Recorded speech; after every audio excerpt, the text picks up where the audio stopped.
इन्होंने ईडी का और पैसे, आज इनके पास पैसे की कोई कमी नहीं है, पता नहीं कितना पैसा कमा रखा है। अब जब सुप्रीम कोर्ट ने कहा इलेक्टोरल बॉन्ड किस किस ने, तो बता ही नहीं रहे किस किस कितने बॉन्ड किसको किस पार्टी ने दिए।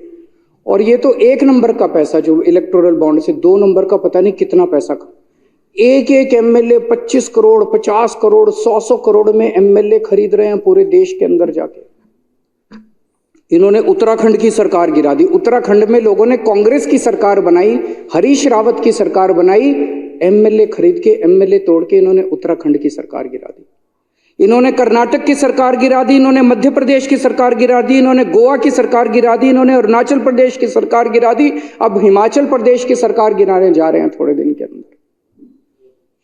और फिर कहते हैं हम जीतते हैं। ये जीतते थोड़ी हैं, सरकार गिराते हैं, ये जीतना थोड़ी है। ऐसे बनाओगे सरकारें तुम। इन्होंने एक एक करके पार्टियां तोड़ दी। महाराष्ट्र के अंदर लोगों ने महाविकास आघाड़ी की सरकार बनाई, एमवीए की सरकार बनाई, शिवसेना एनसीपी और कांग्रेस की सरकार बनाई। अच्छी सरकार चल रही थी, अच्छा काम कर रहे थे वो लोग। ईडी का इस्तेमाल करके, सीबीआई का इस्तेमाल के शिवसेना के 2 टुकड़े कर दिए, सारे एमएलए इन्होंने तोड़ दिए। ईडी का इस्तेमाल करके, सीबीआई का इस्तेमाल करके इन्होंने एनसीपी के एमएलए तोड़ दिए, वहां की सरकार गिरा दी इन लोगों ने। इनका फॉर्मूला है कि सामने विपक्ष को रखो ही मत, कोई विपक्ष में ही नहीं रहेगा तो फिर चुनाव किस बात के होंगे, फिर तो इन्हीं को वोट पड़ेंगे। सबको जेल में डाल दो, कोई सामने ही नहीं रहेगा। कहते हैं मोदी नहीं तो कौन। क्यों कहते हैं सबको तो जेल में डाल दिया तो मोदी नहीं तो कौन, कोई बचा ही नहीं, सारे जेल में डाल दिए तो मोदी नहीं तो कौन, मोदी नहीं तो सारे जेल में। तो ये इनका बड़ा सही फॉर्मूला है। अब ये एक और उस पे आए हैं, ये कह रहे हैं हम तो 370 जीत रहे हैं, 370 जीत रहे हैं, ये नया अब है, अगले 5 साल में ये चलेगा। ये कहने की कोशिश कर रहे हैं।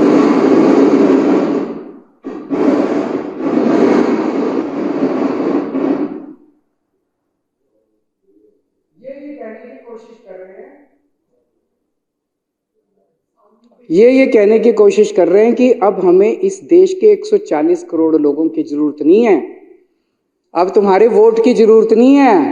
घर बैठो, वोट डालने आओ तो डालना, नहीं डालने आओ तो मत डालना। हमें तो 370 मिल रहे हैं क्योंकि सामने लड़ने वाला ही कोई नहीं बचा। थोड़े दिन के अंदर सारा विपक्ष, हिटलर ने भी यही किया था जब हिटलर आया था, हिटलर ने 3 महीने में कर दिया, इन्होंने 10 साल लगा दिए। तो अब इनका यह कहना है कि हमें किसी की जरूरत नहीं है, तो ये जनतंत्र खत्म कर रहे हैं। अध्यक्ष महोदय, ये देश के साथ गद्दारी है, ये देशद्रोह है। अगर इस देश के अंदर जनतंत्र खत्म कर दिया जाए, मैं मन में सोच रहा था आज अगर श्री राम होते, अगर श्री रामचंद्र जी आज इस युग के अंदर होते तो ईडी और सीबीआई को उनके घर भी भेज देते और यहां बंदूक रख के पूछते बेटा बीजेपी में आ रहा है कि जेल जाएगा।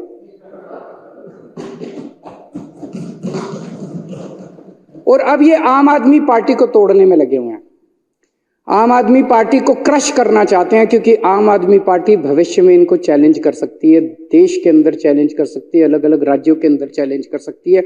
सबसे तेजी से बढ़ने वाली पार्टी है और इनके काबू नहीं आ रहे आम आदमी पार्टी वाले।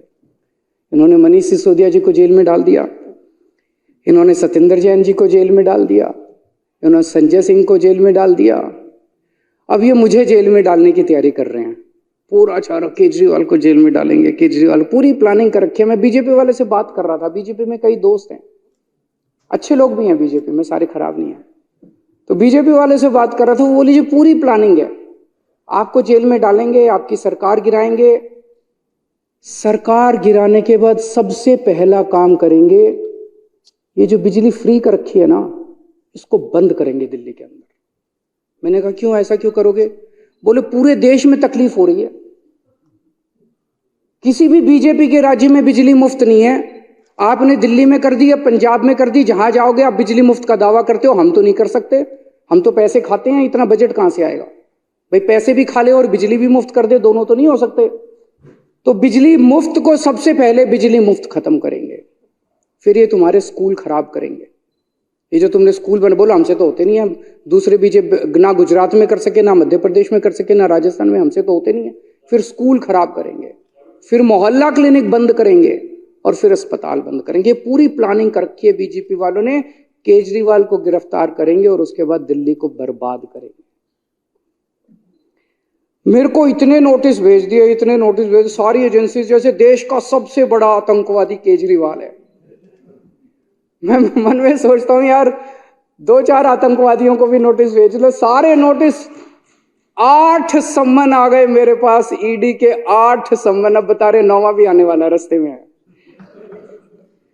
तो मैं इनको कहना चाहता हूं, तुम जितने सम्मन भेजोगे मैं उतने स्कूल बनवाऊंगा।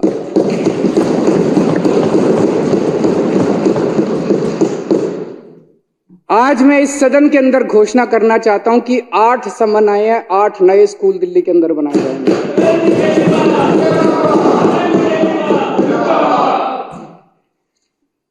और अध्यक्ष महोदय, एक बीजेपी वाले ने बड़ा सही बोला है, केजरीवाल से नफरत करनी है तो संभल के करना है दोस्त। केजरीवाल से नफरत करनी है तो संभल के करना है दोस्त। अगर उसके स्कूल और अस्पताल देख लिए तो मोहब्बत हो जाएगी केजरीवाल से।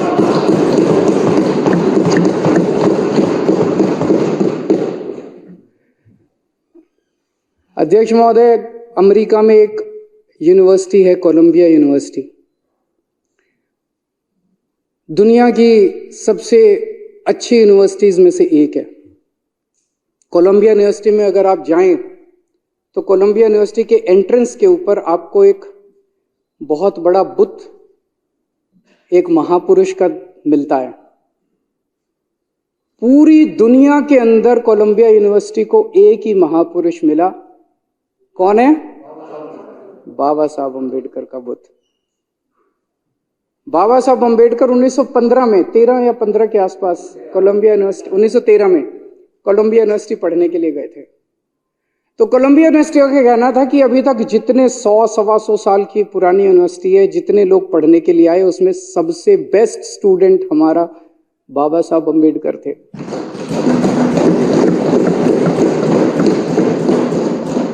ये दिखाता है कि इंटेलिजेंस जो है वो पैसे की मोहताज नहीं है। बाबा साहब अम्बेडकर बहुत गरीब थे, पैसे की मोहताज नहीं है इंटेलिजेंस। ये दिखाता है कि इंटेलिजेंस जो है वो किसी जाति का मोनोपोली नहीं है, किसी भी जाति के अंदर इंटेलिजेंट लोग हो सकते हैं। तो हमें गर्व है बाबा साहब अम्बेडकर के ऊपर, जिनका बुत आज कोई बता रहा था लंदन स्कूल ऑफ एक्सचेंज के बाहर भी शायद उन्होंने लगाया, वहां भी लगाया उन्होंने बुत उनका। बाबा साहब अम्बेडकर का सपना था कि इस देश के हर बच्चे को, चाहे वो गरीब हो चाहे अमीर हो, चाहे वो इस जात का हो चाहे उस जात का हो, हर एक को अच्छी शिक्षा मिलनी चाहिए।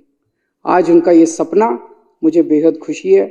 हमारे आइडल हैं बाबा साहब अम्बेडकर, उनकी फ़ोटो हम अपने घरों में भी लगाते हैं, ऑफिसों में भी लगाते हैं। आज उनका सपना हम पूरा करने की कोशिश कर रहे हैं और बाबा साहब अम्बेडकर और भगवान हमें आशीर्वाद दे कि उनका सपना हम पूरा करें। Stay ahead with our cutting edge news app. Instantly access the latest shorts in just 1 minute and breaking news in just 50 words. Download now for a smarter, faster news experience.